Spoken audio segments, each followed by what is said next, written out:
Minhas irmãs e meus irmãos eternos em Cristo Jesus, são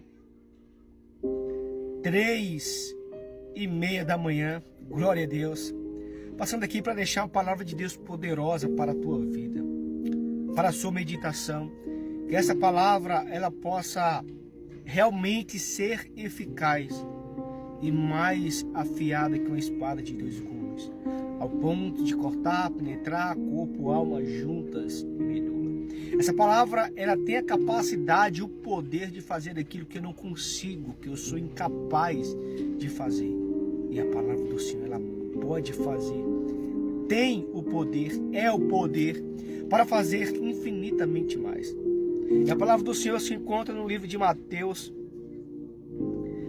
capítulo 14, versículo 22. Diz assim: E logo ordenou Jesus que os seus discípulos entrassem no barco e fossem adiante para a outra banda, enquanto despedia a multidão. E despedida a multidão, subiu ao monte para orar à parte. E chegada já a tarde, estava ali só. E o barco estava já no meio do mar, açoitado pelas ondas, porque o vento era contrário. Mas, à quarta vigília da noite, dirigiu-se Jesus para eles, caminhando por cima do mar.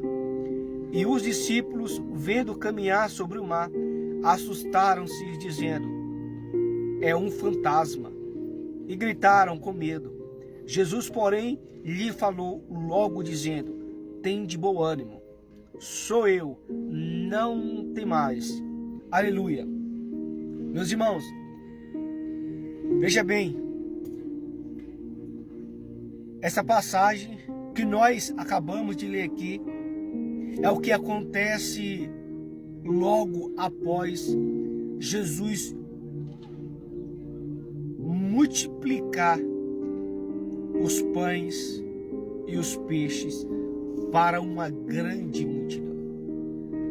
E diante disso, vejamos esta multidão faminta, com fome. Jesus, ele os alimenta, a qual ele multiplica os pães e multiplica os peixes. Agora, 3 motivos ao qual fez Jesus se apartar desta multidão imediatamente. 3 motivos. Primeiro, vejamos uma multidão faminta. Vejamos uma multidão com fome, com garra, alvoroçada, mas não com fome da presença do Senhor. Não com fome de andar com o Senhor, não com fome de viver de acordo com a vontade do Senhor. Vejamos uma multidão com fome, desesperada, em satisfação ao desejo de sua carne, de sua matéria, de sua natureza pecaminosa. Este era o propósito da multidão. E este foi o primeiro motivo de Jesus se apartar dessa multidão. Porque Jesus identificou que o prazer desta multidão não era andar com Jesus. Não era viver segundo a vontade do Senhor Jesus. A sua presença não era suficiente para as pessoas. A sua palavra não era suficiente para as pessoas. A única coisa que era suficiente para esta multidão era aquilo que Jesus fazia. As pessoas queriam o milagre, mas não queriam o dono do milagre. Queriam a bênção, mas não queriam o dono da bênção. Queriam os prodígios, as maravilhas, mas não queriam aquele que o fazia tudo isto. Então este foi o primeiro motivo.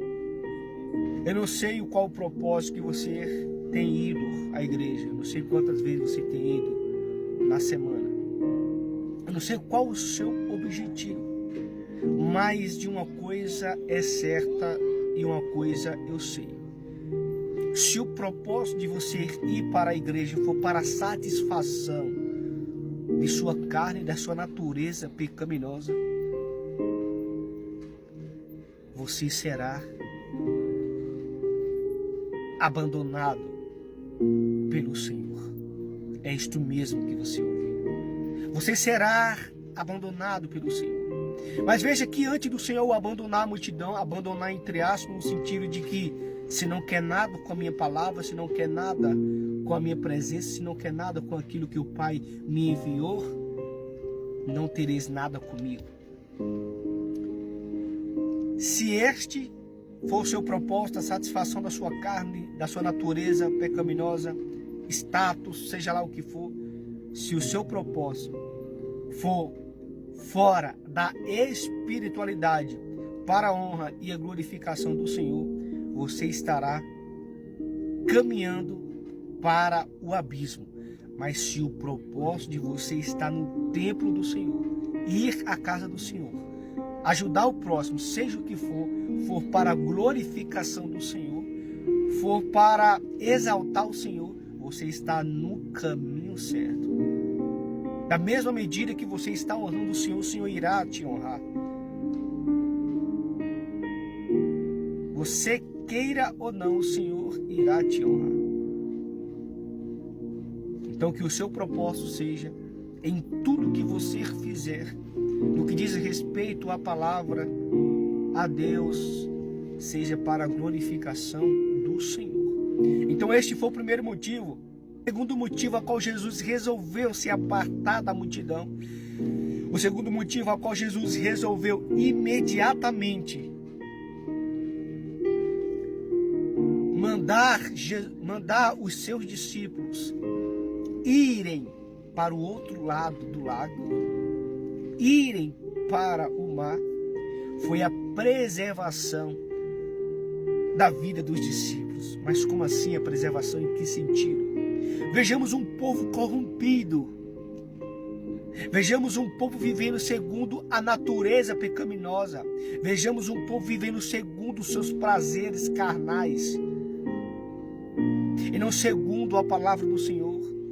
Não com fome da palavra do Senhor. Não com fome do que diz respeito ao céu, mas com fome do que diz respeito ao natural. Aquilo que é hoje e amanhã não. Então, para preservar os seus discípulos, Jesus os manda imediatamente. Por quê? Porque os discípulos, eles estavam vivendo o sobrenatural. Eles estavam vivendo segundo a palavra do Senhor. Eles estavam vivendo tudo aquilo do que diz respeito ao céu. O povo diante do erro a qual estava sendo conduzido ao abismo. Para preservar os seus discípulos desta multidão corrompida, pecaminosa, a qual estavam vivendo segundo o prazer de sua carne, de sua natureza pecaminosa, Jesus preserva como? Tirando, afastando os seus discípulos desta multidão e enviando ao mar. Eu creio, aleluia, e Jesus tira os seus discípulos diante de uma multidão, de um lugar calmo, de um lugar tranquilo, de um lugar a qual não estavam sendo abalados, para o mar, a qual o mar pôde abalar aquele discípulo, a qual o mar pôde chacoalhar aquele barco e os seus discípulos tremerem de medo. É melhor estar no meio de uma tempestade, com o Senhor no controle da tempestade, do mar revolto, do mar furioso, do que estar no lugar de tranquilidade e perder a fé. Porque foi neste mar, foi neste lago, foi neste momento ao qual a fúria da tempestade estava prestes a despedaçar aquele barco. Mas o Senhor estava com os discípulos. O Senhor estava no controle daquela tempestade. E foi diante daquela tempestade, ao ponto de despedaçar aquele barco, a fé dos seus discípulos cresceu mais ainda. Aleluia! Glória a Deus! É melhor estar no mar, no meio de uma tempestade, com uma fé relevante, com uma fé que vai além do impossível, do que se encontrar no lugar de calmaria e perder a fé. Então, para preservar os seus discípulos, Jesus o colocou no meio da tempestade. E essa tempestade estava sob o controle do Senhor. E o resultado foi um fortalecimento de fé relevante, um fortalecimento de fé, a qual os discípulos disseram assim: agora eu sei que mesmo em meio a essa tempestade, o Senhor estará comigo. O Senhor estará com você.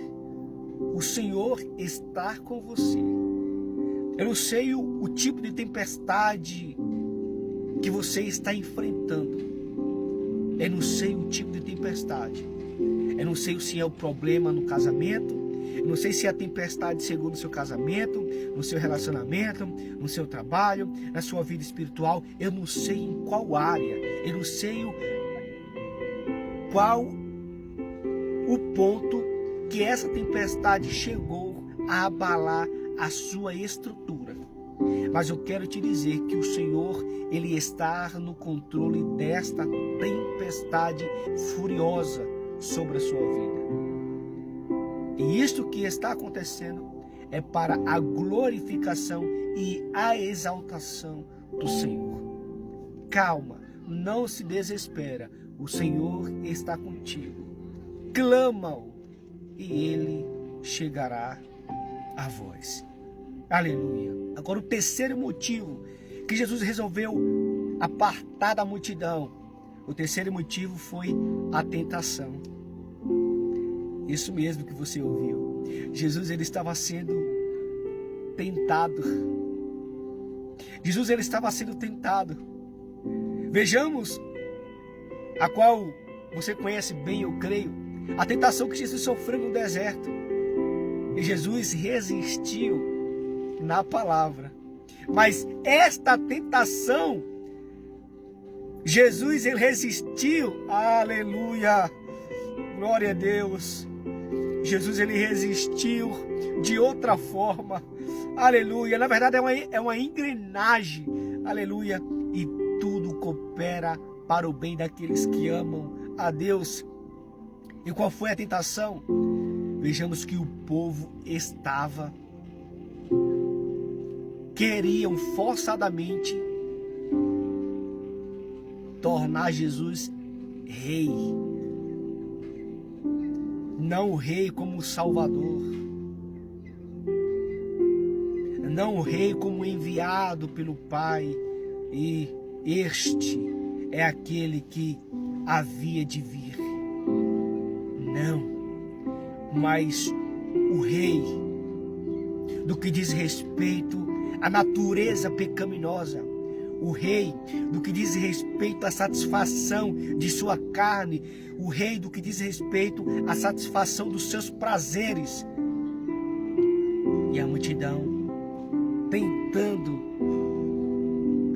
forçando Jesus a ser rei antes do tempo, do que havia predito, do que estava prestes a acontecer segundo a palavra. Porque o reinado de Jesus não é segundo os prazeres, não é segundo as satisfações, as realizações do desejo do coração deste mundo pecaminoso, mas segundo a vontade do seu Pai, segundo a palavra, segundo o cumprimento de sua palavra. Mas para se livrar desta tentação, Jesus ele corre imediatamente para os pés do Pai. Pai, tem misericórdia de mim. Pai, a multiplicação daqueles pães, daqueles peixes, foi o Senhor quem o fez. Foi o poder derramado, revelado do céu diante daquela multidão. E eu vejo Jesus se livrando, fugindo da aparência do mal, se desviando do mal. No deserto, Jesus venceu Satanás na palavra. E na multiplicação dos pães, Jesus venceu a tentação de joelho, orando, falando com o Pai, para que aquilo que o povo estava pedindo não prevalecesse sobre a sua vida. Pai, que seja feito segundo a tua vontade. Aleluia, que seja feito segundo a tua vontade. O propósito de você estar respirando, o propósito de você estar neste mundo, não é para viver segundo os seus prazeres, não é para viver segundo os padrões deste mundo, o status. Não, é para viver segundo a palavra do Senhor, é para fazer a vontade do Pai. É quando vir as tentações, você se desviar das tentações, você fugir da aparência do mal, você correr aos pés do Pai e dizer assim: Pai, me ajuda, tem misericórdia de mim. A minha vontade, o meu prazer é glorificar e exaltar o teu santo nome. Arranca de mim, Deus, tudo aquilo que não te agrada, que não prevaleça, meu Deus, sobre a minha vida. Os padrões, os desejos da natureza pecaminosa, aquilo que o povo deseja que eu seja. Você não é aquilo a qual o povo deseja que você seja. Você é aquilo a qual o Senhor te chamou. E depois de Jesus falar com o Pai, depois de Jesus ter um momento com o Senhor, ele agora desce do monte e vai até os seus discípulos e diz para os seus discípulos: não temas, não temas, sou eu. Aleluia. E a palavra para a sua vida, para encerrar, é esta: não temas, o Senhor está contigo, não temas. Erga agora a tua cabeça, levanta e anda. Aleluia, glória a Deus. As minhas irmãs e os meus irmãos eternos em Cristo Jesus, poderosamente. Deus abençoe.